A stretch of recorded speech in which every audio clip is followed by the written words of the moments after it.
rien. Ok, c'est intéressant. Est-ce que vous croyez pas donc effectivement qu'il y a Dieu? Non. Donc, vous croyez.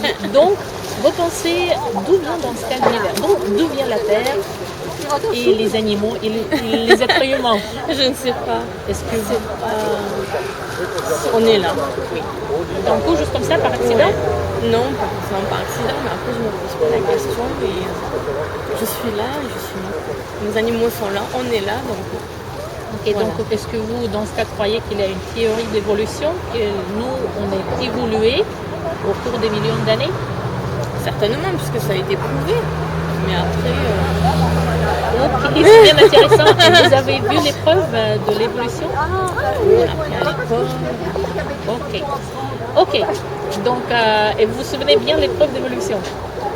C'était quoi Oui. comme les preuves? Mais comment on était des singes? Donc, Et donc on a évolué en humain.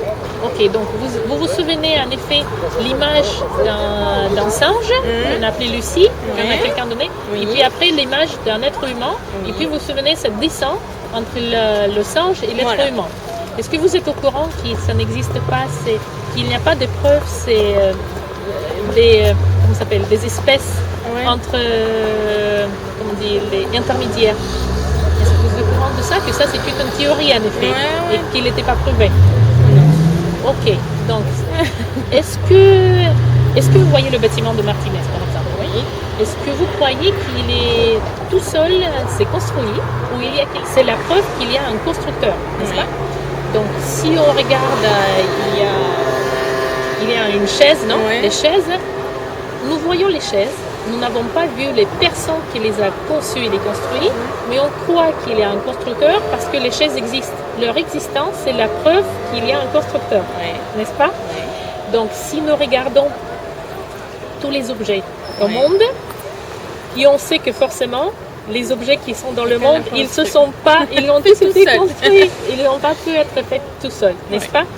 Donc, si vous regardez l'univers, avec la position de la Terre, notre univers, notre Terre, et la position sur laquelle la Terre se trouve. S'il était 1 millimètre à gauche ou à droite, il ne pourrait pas être sur cette place. Donc maintenant, si on croit qu'il y a un constructeur de l'univers, à votre avis, est-ce que ça devrait être quelqu'un intelligent? Avec les qualités morales extrêmement bien, oui.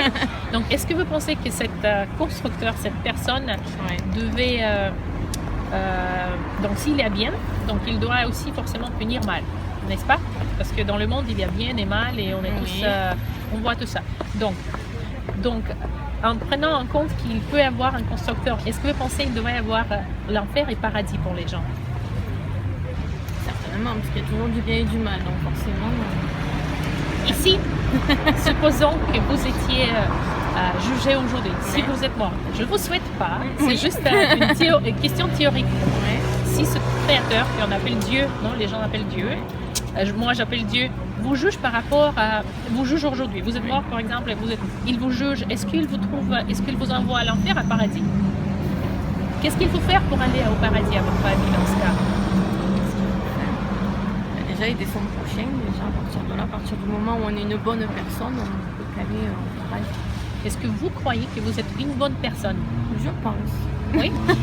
Est-ce que vous avez jamais dit une mensonge dans votre vie? Oui. Comment est-ce que vous appelez une personne qui dit les mensonges? Honnêtement. Okay. Est-ce que vous avez déjà pris quelque chose qui ne vous appartient pas? Un film sur internet, les gens. Ok. Comment vous appelez la personne qui prend les choses qui ne les appartiennent pas? Okay.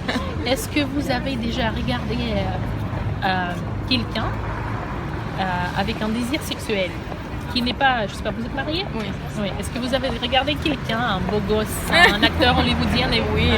Okay. En effet, ça s'appelle commettre adultère dans votre cœur. Okay. Est-ce que vous avez déjà utilisé le nom de Dieu sans respect? Par exemple, vous allez vous regarder, je sais pas, il y a quelque chose qui se passe et vous dites oh non. Voilà, ça s'appelle du blasphème. Donc, et ça, en effet, c'est 4 de 10 commandements que je viens de vous parler. Vous avez entendu parler des 10 commandements de votre vie, oui? Donc, et ça, c'est un standard de morale de Dieu.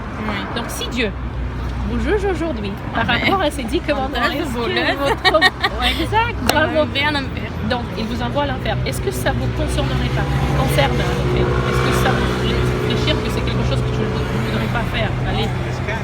Parce que moi, ça me concerne. Je ne veux pas que vous alliez à l'enfer. Il arrive l'évangile. Est-ce que vous connaissez c'est quoi l'évangile? Oui, j'en ai entendu parler. Qu'est-ce que vous en connaissez? Pas grand-chose, parce que j'en ai juste entendu parler. Ok. Voilà. Une amie à moi qui était évangéliste. Voilà. Donc, ce qui Mais- se passe, c'est que normalement, devant Dieu, Ouais. nous sommes tous coupables. Ouais. Parce qu'on est tous brisé la loi que Dieu nous a donnée, les 10 commandements. Ouais. Ici, Dieu nous juge par rapport à ces 10 commandements. On est tous coupables, on mérite l'enfer. D'accord. Mais la bonne nouvelle, c'est que Dieu, dans sa vie, il a envoyé son Fils Jésus, qui est venu il y a 2000 ans, pour payer la punition de l'humanité. Et ce n'est pas la question que Jésus a payé et tout le monde est sauvé. Tout le monde est pardonné. La question, c'est que si vous comprenez que vous avez brisé la loi de Dieu et Dieu doit vous punir, et vous repentissez dans l'obscurité de votre chambre, vous criez à Dieu, dites Dieu, pardonne-moi, j'ai brisé la loi. Vous repentissez, vous ne voulez plus faire ces péchés. Et vous acceptez que Jésus a payé pour vous, vous croyez que Jésus il a payé pour vous. La Bible dit que Dieu vous pardonne vos péchés et vous donne la nouvelle vie et la vie éternelle comme un cadeau. Il n'y a pas de choses à faire, les actions, les prières spéciales, il n'y a pas de traditions à suivre. C'est la simplicité et la beauté de l'évangile que ça se passe entre vous et Dieu dans votre cœur. Donc je vous invite Audrey à réfléchir à ce sujet, à penser de ce que je vous ai dit et à y crier à Dieu, lui demander pardon et accepter que Jésus a payé pour vous. Donc je vous remercie pour la conversation et je vous invite à réfléchir à ce sujet. Je vous donne un petit cadeau. C'est possible. Si moi je peux le faire avec mes fautes en français, vous pouvez le faire encore mieux. Donc allez, suivez-nous.